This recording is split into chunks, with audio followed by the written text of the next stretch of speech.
Welcome to recipes in my way. இன்றைக்கி நம்ம அருமையான சுவையில் 3 பொருட்களில் ஒரு ஸ்வீட் தான் செய்ய போகிறோம். இது எப்படி செய்கிறது, இதுக்கு தேவையான பொருட்கள் என்ன பார்க்கலாம் வாங்க.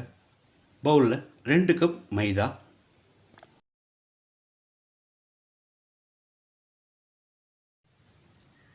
2 பிஞ்ச் அளவுக்கு எல்லோ ஃபுட் கலர், இதுக்கு பதிலாக மஞ்சள் தூள் சேர்க்கிறதா இருந்தால் சேர்த்துக்கோங்க. 1/2 டீஸ்பூன் உப்பு சேர்த்து இதை கலந்துடலாம்.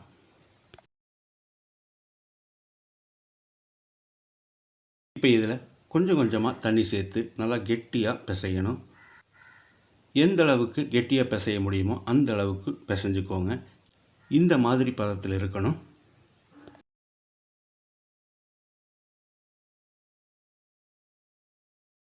இதை தேய்க்கும்போது அரிசி மாவு தூவி தேய்ச்சிக்கலாம். அப்போ தான் கொஞ்சம் கிறிஸ்பியாக வரும்.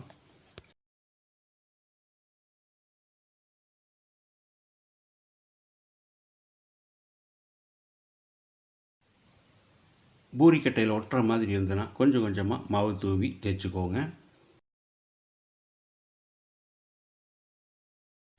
இந்த மாதிரி பெருசாக தேய்ச்ச பிறகு 1 டேபிள் ஸ்பூன் எண்ணெய் ஊற்றி தேய்ச்சி விட்டுடலாம்.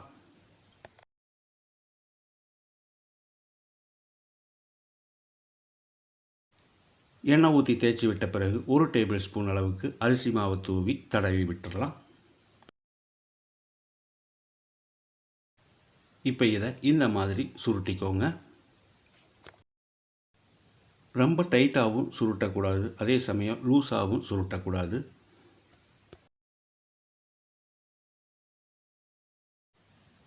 இப்போ இதனோட ஓரங்களில் 1 இன்ச் அளவுக்கு கட் பண்ணி எடுத்துக்கலாம். இதை 1.5 இன்ச் அகலத்துக்கு சின்ன சின்ன துண்டுகளாக கட் பண்ணிக்கலாம். இந்த மாதிரி இருக்கட்டும்.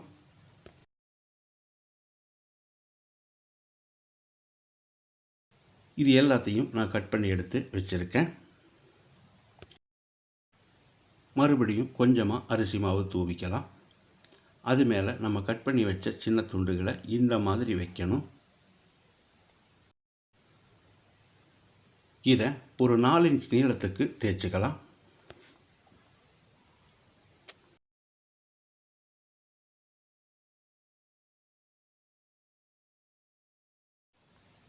இதே மாதிரி எல்லாத்தையும் தேய்ச்சி எடுத்து வச்சுருக்கேன். அளவான தீயில் எண்ணெய் காய வச்சுருக்கேன். இப்போ இதை பொரிச்சு எடுத்துடலாம். எந்த காரணத்தை கொண்டு அதிகப்படியான தீயில் பொரிச்சு எடுக்காதீங்க. மேலே மட்டும் கருகீறு, உள்ளே வேகாது.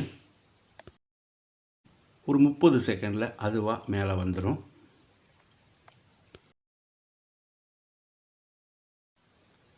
இப்போ இதை திருப்பி போட்டுடலாம்.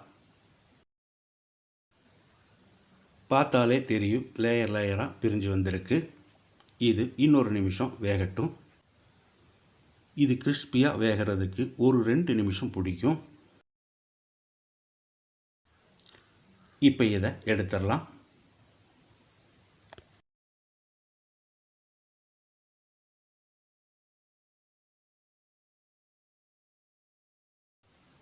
இதே மாதிரி எல்லாத்தையும் நான் பொரிச்சு எடுத்து வச்சுருக்கேன்.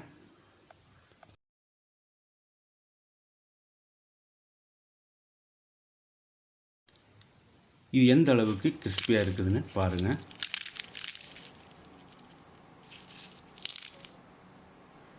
வாணலியில் 3/4 கப் அளவுக்கு சர்க்கரை சேர்த்துக்கலாம்.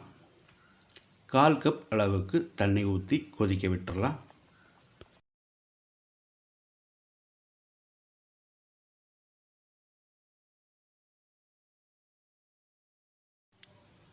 பாகு கம்பி பதத்துக்கு வரணுங்கிறது இல்லை, கொஞ்சம் கெட்டியானாலே போதும். இதில் 1 டீஸ்பூன் ஏலக்காய் பொடியை போட்டுக்கலாம்.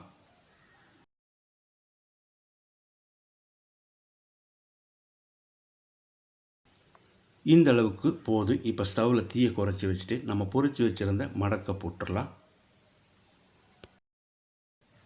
இதை ஊற வைக்க வேண்டியதில் 2 பக்கமும் திருப்பி விட்டு எடுத்துடலாம்.